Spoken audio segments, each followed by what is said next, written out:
الله وملائكته يصلون على النبي يا أيها الذين آمنوا صلوا عليه وسلموا تسليما اللهم صل على سيدنا ومولانا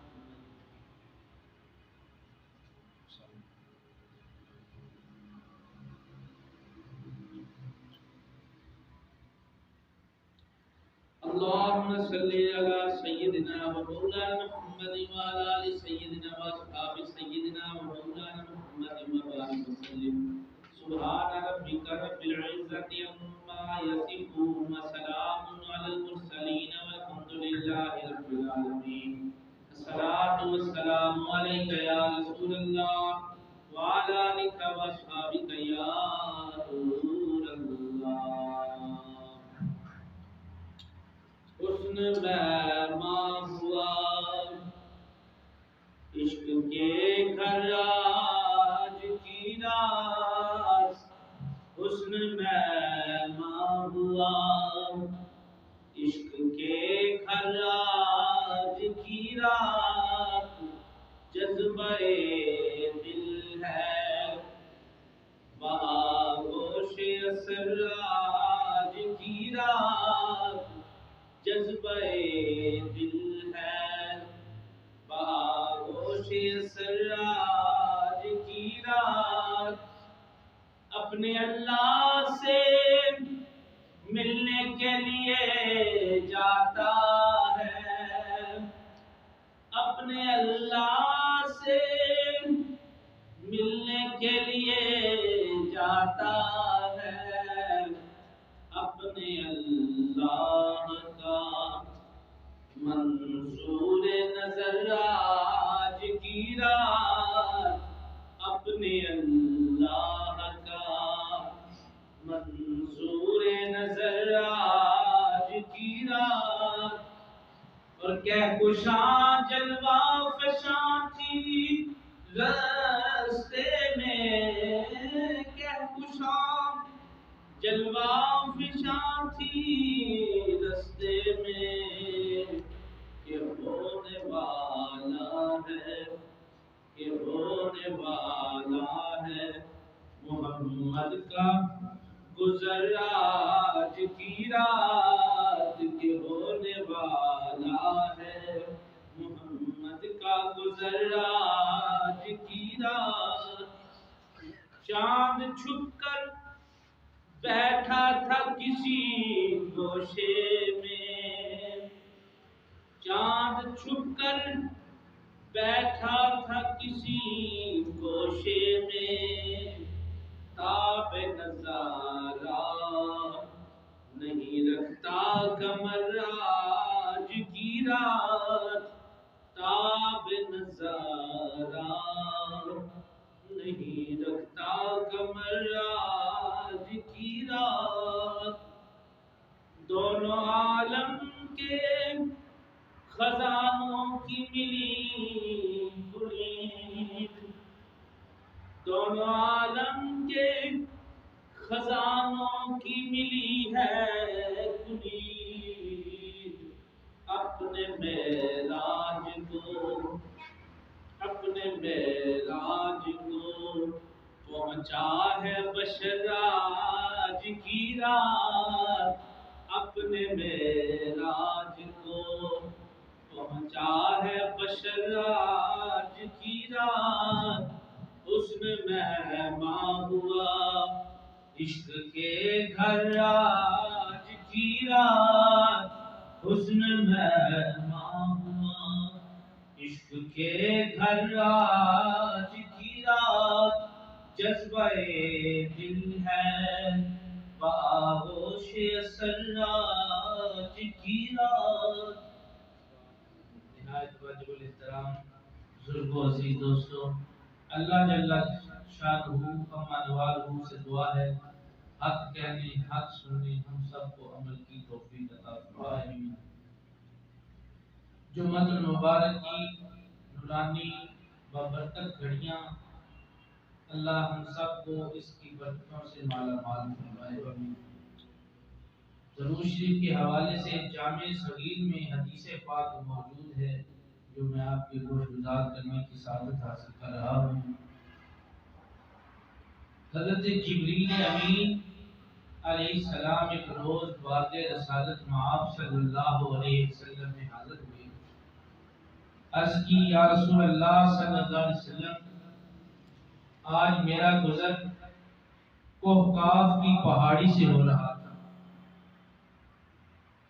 میں نے وہاں پر ایک عجیب شور اور نظارہ دیکھا کہ جب پہلے میں وہاں سے گزرا کرتا تھا وہاں پر ایک اللہ کا فرشتہ ایک نورانی تخت پر بیٹھا ہوا کرتا تھا اور رب کی حمد و ثنا بیان کرتا تھا۔ اس کے ماتحت 70,000 فرشتے تھے اور اس فرشتے کی شان یہ تھی، رب نے اس کو یہ عظمت عطا کی تھی کہ جب وہ فرشتہ سانس لیتا ایک سانس کے بدلے ایک فرشتہ پیدا ہوتا اور اللہ کی حمد بیان کرتا۔ جامع صغیر کتاب کا نام ہے، صفحہ اس کا 993 ہے۔ فرمایا کہ وہ فرشتہ جب سانس لیتا تو اللہ تعالیٰ اس کی ایک سانس کے بدلے ایک فرشتہ پیدا کرتا جو اس رب کی حمد بیان کرتا، اور 70,000 فرشتے اس فرشتے کے ماتحت تھے۔ لیکن اے اللہ کے محبوب، آج جب میں وہاں سے گزرا تو مجھے ایک شور محسوس ہوا اور وہاں پر ایک عجیب نظارہ دیکھا، چیخ و پکار دیکھی کہ وہی فرشتہ جس کو اتنے رتبے، اتنے مراتب، اتنی شانیں، اتنی عظمتیں، اتنی بڑائیاں اللہ نے عطا کر رکھی تھی، آج وہی فرشتہ اس حال میں ہے کہ وہ چیخ چیخ کر رو رو کر رب سے معافیاں مانگ رہا ہے اور معافی نہیں مل رہی۔ آج یا رسول اللہ صلی اللہ علیہ وسلم نے اس فرشتے کے پاس گیا کہ تجھے اللہ نے اتنے مقام و منصب پر فائز کیا تھا، وہ تیرا مقام، وہ تیرا منصب تجھ سے کیوں چھین لیا گیا، کیا وجہ ہو گئی آخر؟ اس فرشتے نے جواب دیا ہے، سردار ملائکہ اے جبریل امین علیہ السلام، ایک روز میں رب تعالیٰ کی حمد و ثنا میں اتنا مشغول تھا، رب کی اتنی تسبیح تحلیل بیان کر رہا تھا کہ رات ایسی گزری کہ اس رات اچانک کملی والے مصطفیٰ کا گزر آسمانوں سے ہو رہا تھا، اور وہ رات رجب کی 27ویں رات تھی، یعنی شب معراج کی رات تھی۔ حضور کا پاس سے گزر جانا میرے فہم و ادراک میں نہیں رہا، میں اللہ کی تعریف بیان کرتا رہا، حضور میرے قریب سے گزرے، رب کو یہ بات پسند آئی کہ میرا فرشتہ ہو کے میرے نبی کی تعظیم کے لیے کھڑا بھی نہیں ہوا۔ اس وقت سے لے کر اللہ نے مجھے میرے مقام سے محروم کر دیا ہے، نہ میرے ماتحت وہ 70,000 فرشتہ ہے، نہ میرے پاس وہ تخت و تاج ہے۔ اے جبریل، تو رب کی بارگاہ میں میری سفارش کر، شاید اللہ مجھے معاف کر دے، میں نے اس محبوب کی تعظیم نہیں کی اس کے محبوب کی، شاید اس لیے اللہ نے مجھے یہ سزا دی ہے۔ جبریل فرماتے ہیں یا رسول اللہ صلی اللہ علیہ وسلم، میں اس فرشتے کی آرزو لے کر رب کی بارگاہ میں پہنچا ہوں، رب تعالیٰ سے میں نے عرض کیا ہے اے رب کائنات، وہ فرشتہ اپنی غلطی پر شرمندہ ہے، نادم ہے، اور وہ بار بار اصرار کرتا ہے کہ یا اللہ یا باری تعالیٰ تجھے معاف کر دے، بے شک تو بخشنے والا مہربان ہے، تو معافیاں دینے والا ہے، تیرے سوا کوئی بخشنے والا نہیں ہے، تجھ سے بڑھ کر کوئی اور توبہ قبول کرنے والا نہیں۔ یا اللہ ان اللہ یحب التوابین، تو قرآن میں بیان کرتا ہے بے شک تو توبہ کرنے والوں کو پسند کرتا ہے۔ یا اللہ وہ فرشتہ بڑی عاجزی کر رہا تھا، توبہ کا دروازہ کھٹکھٹا رہا ہے، یا اللہ اسے معاف کیوں نہیں کر دیتا؟ رب کہتا ہے اے جبریل، اگر تو سفارش کرتا ہے تو میں اسے ضرور معاف کر دوں گا۔ معلوم ہوا جبریل امین کی سفارش بھی کام آ جاتی ہے۔ فرمایا جبریل اگر تو سفارش کرتا ہے تو میں اس فرشتے کو ضرور معاف کر دوں گا، پر میری ایک شرط ہے۔ رب تعالیٰ کہتا ہے میری ایک شرط ہے۔ فرمایا یا اللہ وہ کون سی؟ فرمایا اس فرشتے سے کہہ دے اگر مقام، منصب، شان و شوکت واپس چاہتا ہے تو میرے نبی کی ذات پر درود پڑھ دے۔ صلی اللہ علیہ وسلم کی ذات پر درود شریف پڑھ لے، میں اس کی خطا معاف کر دوں گا۔ حضور صلی اللہ علیہ وسلم کو جبریل امین اس فرشتے کی کہانی سنا ہے۔ جامع صغیر کتاب کا نام حدیث کی کتاب ہے۔ معلوم ہوا اگر فرشتہ تعظیم کے لیے نہ کھڑا ہو، پاس رسول کریم گزر جائے اور حضور کا ادب و احترام نہ کرے، چاہے وہ رب کی تعریف بھی کر رہا ہو، رب کو پھر بھی غصہ آ جاتا ہے، جلال آ جاتا ہے، رب مقام و منصب لے لیتا ہے۔ وہ کیوں؟ رب کہتا ہے جن کی خاطر کائنات کو بنایا ہے، جن کی خاطر فرشتوں کو اعلیٰ مقام اور درجے ملے ہیں، انسان کو انسانیت ملی ہے، جنات کو مرتبے ملے ہیں، کائنات کے ذرے ذرے کو عظمت اور شوکت ملی ہے، پتوں میں سبزہ ہے اور سبز رنگ کی وجہ سے ان میں رونق موجود ہے، دریا کی موجیں اپنی لہروں میں آب و تاب رکھتی ہیں اور سمندر کے قطرے بار بار رب کی تسبیح کر رہے ہیں۔ یہ شانیں اگر رب نے ان سب کو دی ہیں تو حضور کا صدقہ ادا کرنا، اگر ان کا بھی ادب نہ کیا جائے تو پھر کیا فائدہ؟ معلوم ہے بندہ رب فرشتے کو بھی حساب لے لیتا ہے، اس سے بھی شان و شوکت لے لیتا ہے اگر وہ رسول کریم کا ادب نہ کرے۔ تو بات درود شریف کے حوالے سے کی تھی، تو عرض کر رہا ہوں کہ آج رجب المرجب کا تیسرا جمعہ المبارک ہے۔ گزشتہ جمعے میں میں نے آپ کو لفظ ابد کے بارے میں بتایا اور اسرا سیر کے بارے میں، رات کی سیر کو اسرا کہتا ہے۔ لیلن رات کے تھوڑے سے حصے میں رب نے سیر کروا دی، کہاں سے لے کر زمینی معراج بیان ہو گیا، مسجد اقصی سے مسجد حرام تک۔ اور اس سفر میں رب کہتا ہے میں خود نبی پاک کے ساتھ تھا، فرشتے بھی ساتھ تھے۔ اس سفر کی وجہ، اس معراج کی وجہ کیا بنی؟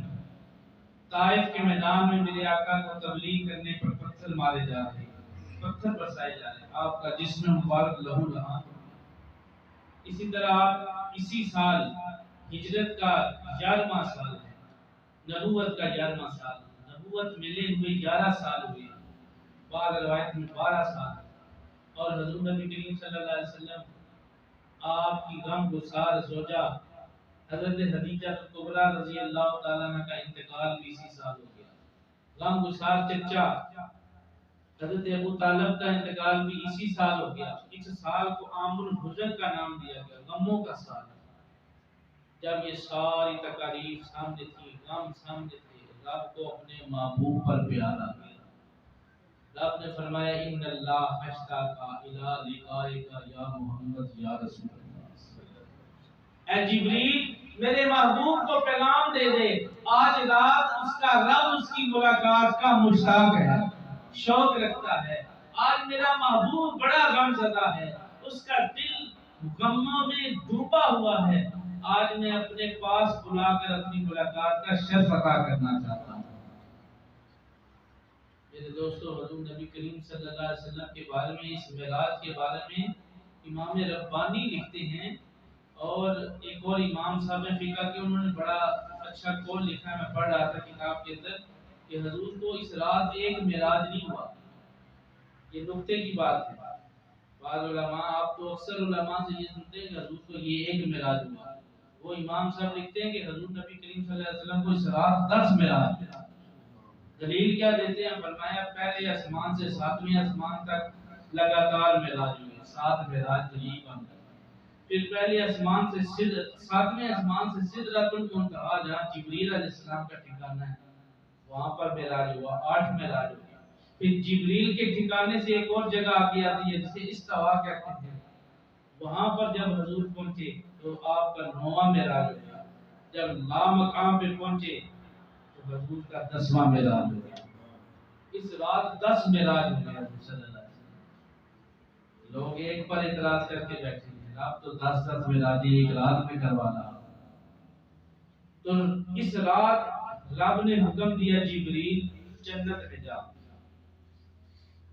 صاحب معارج النبوت نے لکھا، اللہ معین کاشفی الحربی نے فرمایا جبریل کو حکم ہوا جبریل جنت میں جا اور میرے محبوب کی سواری پسند کر، میرے محبوب کے لیے سواری لے کے آ۔ 40,000 براق، براق کہتے ہیں سے براق نکلا ہے۔ برق کہتے ہیں بجلی کو، براق یعنی بجلیوں کی جمع، اتنے تیز رفتار جانور، اس کی بڑی مثالیں پیش کی گئی ہیں، اس کی قد قوت سب کچھ احادیث میں بیان ہوا ہے۔ اونٹ سے چھوٹا، گھوڑے سے بڑا، کان اس کے درمیانے، اس کے ماتھے پر کلمہ شریف لکھا ہوا ہے، لا الہ الا اللہ۔ اور یہ ایک براق کا عالم نہیں، فرمایا جتنے بھی براق جنت میں چل رہے تھے سب کے ماتھوں پر کملی والے کا نام لکھا ہوا ہے۔